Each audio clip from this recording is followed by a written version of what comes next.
2023년 10월 28일 새벽입니다. 하나님 말씀은 열왕기상 22장 1절로 14절입니다. 부분적으로 읽겠습니다. 아람과 이스라엘 사이에 전쟁이 없이 3년을 지냈더라. 셋째 해에 유다의 여호사밧 왕이 이스라엘의 왕에게 내려가매 이스라엘의 왕이 그의 신하들에게 이르되 길르앗 라못은 본래 우리의 것인 줄 너희가 알지 못하느냐. 우리가 어찌 아람의 왕의 손에서 도로 찾지 아니하고 잠잠히 있으려 하고 여호사밧에게 이르되 당신은 나와 함께 길르앗 라못으로 가서 싸우겠느냐. 여호사밧이 이스라엘 왕에게 이르되 나는 당신과 같고 내 백성은 당신의 백성과 같고 내 말들도 당신의 말들과 같으니이다. 여호사밧이 또 이스라엘 왕에게 이르되 청하건대 먼저 여호와의 말씀이 어떠하신지 물어보소서. 이스라엘의 왕이 이에 선지자 400명쯤 모으고 그들에게 이르되 내가 길르앗 라못에 가서 싸우랴 말랴. 그들이 이르되 올라가소서. 주께서 그 성읍을 왕의 손에 넘기시리이다.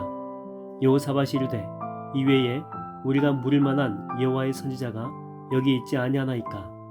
이스라엘의 왕이 여호사밧 왕에게 이르되 아직도 이물라의 아들 미가의 한 사람이 있으니 그로 말미암아 여호와께 물을 수 있으나 그는 내게 대하여 길한 일은 예언하지 아니하고 흉한 일만 예언하기로 내가 그를 미워하나이다. 여호사밧이 이르되 왕은 그런 말씀을 마소서. 그나아나의 아들 시드기야는 자기를 위하여 철로 뿔들을 만들어 가지고 말하되 여호와의 말씀이 왕이 이것들로 아람 사람을 찔러 진멸하리라 하셨다 하고 모든 선지자도 그와 같이 예언하여 이르기를 길르앗 라못으로 올라가 승리를 얻으소서. 여호와께서 그 성읍을 왕의 손에 넘기시리이다 하더라. 하나님 말씀을 증거하겠습니다. 아합은 하나님의 은혜로 아람 왕 베나닷과의 전쟁에서 승리하게 되죠. 근데 지 마음대로 베나닷을 풀어주게 됩니다. 풀어준 조건이 뭐였냐면 빼앗은 이스라엘 땅을 다시 이렇게 되돌려주는 조건이죠. 그리고 아합 이름으로 된 거리도 만들고 여러 가지 조약들을 맺습니다. 근데 오늘 본문 보니까 3년이 지나도록 단 하나의 약속도 지키지 않죠. 그래서 지금 아합 왕이 열받아 있는 것입니다. 속은 거죠. 아마 자기 머리 쥐어뜯으면서 이런 바보 하지 않았을까 이런 생각이 됩니다. 그때 이제 사돈인 유다의 왕 여호사밧이 방문하게 됩니다. 여호사밧은 이 경건한 왕인데 왜 이렇게 악한 왕인 이 아합과 사돈 관계를 맺었는지 의아하게 생각이 되죠. 물론 그 대가는 나중에 치르게 됩니다. 나중에 아합 때문에 전쟁 나와가지고 아합 때문에 자기도 죽을 뻔한 상황에 처하게 되죠. 이렇게 이제 베나닷이 약속을 지키지 않자 원래 이스라엘 땅 중에 하나인 길르앗 라못을 찾아올 마음을 갖게 됩니다. 길르앗 라못은 이제 요단 동편에 있는 땅입니다. 예전에 그 도피성 가운데 하나였죠. 그리고 여호사밧에게 이제 함께 출전하자 제안을 합니다.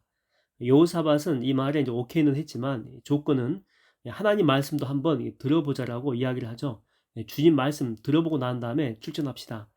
그래서 이 아합은 선지자 이렇게 400명을 이렇게 불러옵니다. 근데 이제 이들의 정체가 누구냐? 이제 이게 의문인데 그냥 선지자로만 소개하는 것으로 볼 때에 우상 숭배자인 것 같다는 그런 생각이 들죠. 왜냐하면 하나님의 선지자는 이미 그 전에 이세벨이 씨를 말렸거든요. 그리고 또 한 가지 우리가 살펴볼 것은 갈멜산 전투할 때에 원래 바알 선지자 450명과 아세라 선지자 이렇게 400명 함께 같이 와야 되는데 이때 이제 아세라 선지자는 안 왔거든요.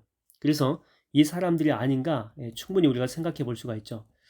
이들의 그 대표자가 이제 시드기야였는데 철로 이 사람은 뿔을 만들어 가지고 이 뿔로 이제 아람 군대를 우리 측에 물리칠 것이다. 400명의 선지자와 이제 함께 퍼포먼스를 합니다. 그러면서 이렇게 이야기하죠. 올라가소서. 그리고 승리를 얻으소서. 여호와께서 그 성읍을 왕의 손에 넘길 것입니다.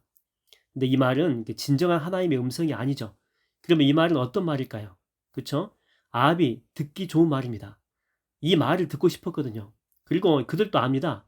왕이 무슨 말을 해야 좋을지. 그래서 신의 이름까지 팔면서 아합의 길을 지금 만족시켜주고 있다고 하는 것입니다. 선지서 가운데 그 예레미야서를 보게 되면 참 예레미야는 사역자이긴 하지만 인기가 정말 없습니다. 왜냐하면 메시지 자체가 왕이나 고관들도 그리고 백성들도 전부 다 좋아하지 않습니다. 왜냐하면 그 소가 매는 그 멍에 있지 않습니까? 그 노예들이 매는 것 같은 그런 멍에를 만들어 가지고 자기 이렇게 목에 걸고 우리가 지금 현재 이렇게 살면 이렇게 목에 멍에를 메어 가지고 우리가 바벨론으로 다 끌려간다. 노예로 끌려간다. 이렇게 이야기를 하는데 누가 좋아하겠습니까? 그래서 듣기 싫다고 이 예레미야를 뭐 족쇄에 묶어 가지고 괴롭히고 또 뭐 구덩이 같은 데 있죠. 그것에 넣어 가지고 굶겨 죽이려고 합니다. 이 반면에 에레미야 시대의 다른 선지자들은 전부 다 평화를 외칩니다. 평화로다, 평화로다. 이렇게 예언을 하니까 얼마나 인기가 좋습니까? 듣기에 정말 좋잖아요. 그것도 뭐 성가대 조직해가지고 수백 명이 화음을 넣어가지고 한번 해보십시오. 귀에도 좋고요. 눈에도 보기 좋다니까요. 또 많은 사람들이 하니까 진리 같아 보이잖아요. 예. 6.25 때, 우리나라 6.25 때 우리 대통령은요. 한강다리를 다 끊어 놓았습니다. 그리고 서울 시민 80% 피난 못 가게 하고 자기는 대구까지 피난 갔어요. 근데 너무 많이 내려갔다라고 생각했는지 다시 이렇게 대전으로 올라와 가지고 이제 방송을 하는데 뭐라고 하냐면 이렇게 합니다. 국민 여러분 안심하십시오. 서울은 안전합니다. 안전하기는 뭐가 안전합니까? 이미 이민군들이 다 내려와 가지고 서울 쑥대밭 만들고 국민들 잡고 죽이고 난리가 났거든요. 여러분이 듣기 좋은 소리라고 이 소리만 좋다고 그게 내 인생을 좋게 하는 게 아니죠. 오히려 쓴 소리가 나를 지키고 또 나를 살리고 올바른 길로 갈 수 있도록 바로 잡아주는 주의 지팡이와 막대기가 될 수 있다고 하는 것입니다. 북해에서 이렇게 잡은 청어를 런던까지 살아서 이렇게 오게 하는 방법은 천적인 메기를 집어넣으면 된다고 하는 거죠. 솔직히 메기는요, 이 청어에게는 적입니다. 적. 제거해야 될 적이거든요. 오히려 이것들을 없애버리고 평안하게 오게 하면 많이 살아서 올 것 같은데 다 죽어버린대요. 근데 오히려 이것을 집어넣게 되면 청어들이 살려고 긴장하고 또 발버둥 쳐가지고 런던까지 싱싱한 채로 올 수 있다고 하는 것입니다. 여러분 환경이 다 좋다고 이게 좋은 게 아니라니까요. 다 나한테 아무런 반대하지 않고 뭐 순종해 준다고 내 의견 따라준다고 그게 좋은 게 아닙니다. 북한 보십시오. 항상 이 모든 결정에 100% 찬성입니다. 그걸 보고 야 하나 된 아름다운 모습이네 우리가 이렇게 말합니까? 의견 조율이 탁월한 민족이야. 그렇지 않죠? 우리는 썩었다 이렇게 얘기합니다. 왜냐하면 자기 의견 내면 쥐도 새도 모르게 죽이기 때문에 그래서 뭐 생각이 없든지 뭐 생각이 있어도 들키지 않고 숨기는 거죠. 이런 상황에서 이렇게 지도부가 무능하게 되면 견제 서력이 없는 상태에서 항상 이렇게 만장일치이기 때문에 북한 전체가 망하는 길로 갈 수밖에 없다고 하는 것입니다. 저는 참 이 땅에 역설적이게도 마귀가 있는 것이 때로는요 얼마나 감사한지 몰라요. 원수 마귀가. 왜냐하면 없어 봐요. 여러분들이 이렇게 기도하겠습니까? 모든 것이 다 평탄하게 수리적으로 되어진다면 우리가 믿음을 지켜낼 수 있겠냐고요. 그리고 매기처럼 이 마귀의 공격이 있고 또 우리를 괴롭히기도 하고 그래서 우리가 주님께 또 매달릴 수 있는 거거든요. 그러면서 우리 믿음도 더 커지고 또 영적인 근육도 또 단련되어지고 우리 속에 있던 그 잠재성도 드러나게 되는 거잖아요. 그래서 여러분 내 주변에 내게 쓴소리를 해주는 사람이 있다는 것이요. 그게 얼마나 감사한지 몰라요. 그뿐만이 아니고 나로 하여금 엄청난 기도로 이렇게 몰아가는 그런 사람이 있어요. 나한테는 원수 같은 사람이 될 수도 있겠죠. 힘들긴 하지만 그런 사람도 내게 감사를 하니까요. 욥 같은 경우 보십시오. 엄청난 시련이 있었지만 솔직히 시련이 있기 전까지 욥에게 믿음이 있었는지 몰랐거든요. 근데 그런 시련이 욥의 믿음을 드러나게 됩니다. 또 우리는 그것 보고 본받잖아요. 그래서 우리 앞에 어떤 시련들이 놓이게 되면 아 나도 욥처럼 이겨내야 되겠구나 그런 마음도 든다는 거죠. 이 다윗도 보십시오. 여러분 주옥과도 같은 그 시편들 이 전부 다 이 광야에서 대부분 쓰여진 것들이거든요. 이 광야라고 하는 상황입니다. 정말 쫓기는 상황이거든요. 대궐 같은 데서 궁궐에서 쓴 게 아니에요. 엄청나게 힘들고 고통스럽고 정말 죽을 것 같은 그런 상황이거든요. 이런 상황 속에서 이런 주옥과도 같은 시편들이 전부 다 만들어졌다고 하는 것입니다. 그래서 오늘은 여러분 힘들게 했던 그런 사람들 있죠. 또 이렇게 어려운 상황들 있잖아요. 그러나 우리가 믿는 것은 우리는 반드시 승리할 거잖아요. 열매를 거둔다니까요. 그래서 그런 환경에 감사하고 혹시나 그런 사람이 있다면 또 나를 힘들게 했던 사람이 있다면 또 그런 사람에게 감사하고 또 무엇보다도 합력해서 선을 이루실 하나님께 감사하는 하루가 되었으면 좋을 것 같아요. 말씀을 마치겠습니다. 여러분 40명의 그 칭찬에 현혹되지 마십시오. 여러분을 살리는 것은 그들이 아닙니다. 내가 사는 길은 바로 여러분의 귀에 거슬릴지라도 나를 사랑하는 마음으로 이 충심의 마음으로 내 마음에 찔림이 있더라도 살아계신 하나님의 말씀을 듣는 것입니다. 기도하겠습니다. 하나님 오늘 하루도 내 귀를 즐겁게 해주는 말에만 반응하는 것이 아니라 내 마음에 찔림을 주더라도 내 의견과 다른 생각을 제안하더라도 그것들을 쳐내지 않게 하시고 분별력을 갖고 나를 살리는 길, 내가 걸어야 될 생명의 길을 지혜롭게 잘 선택할 수 있는 하루가 되게 하여 주시옵소서.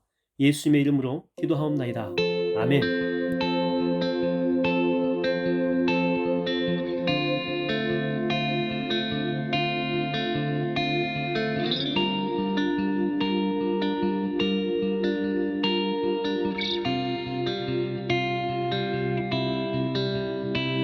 오늘도 나는 죽고 예수로 살기 원하네. 내 모습 속에 예수님의 흔적이 보이기를 원하네. 나는 곧 사라지고 예수만 남길 원하네. 나를 위해 피 흘리신 십자가 보혈의 그 사랑이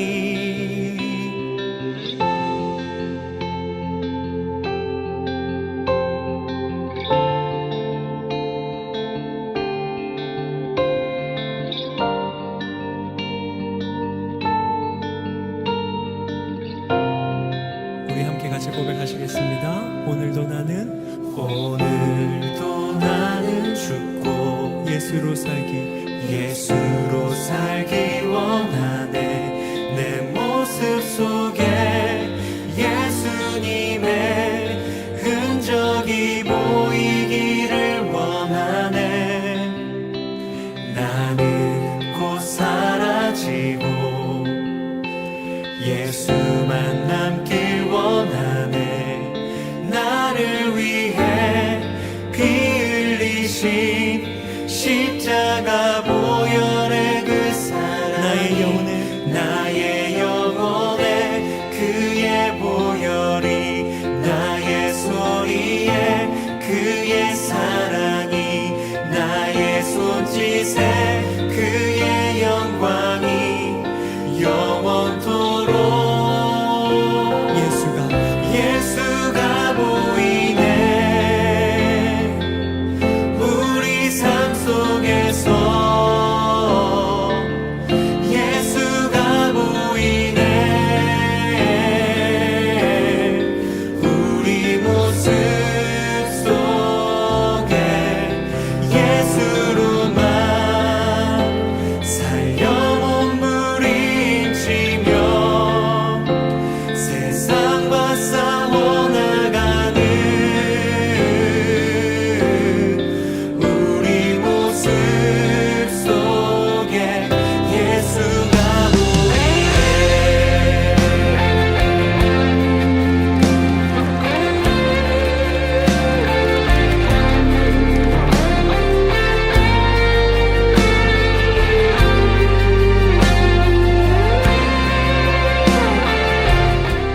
나의 영혼에 그의 보혈이, 나의 소리에 그의 사랑이, 나의 손짓에 그의 영광이 영원토록 나의 영혼에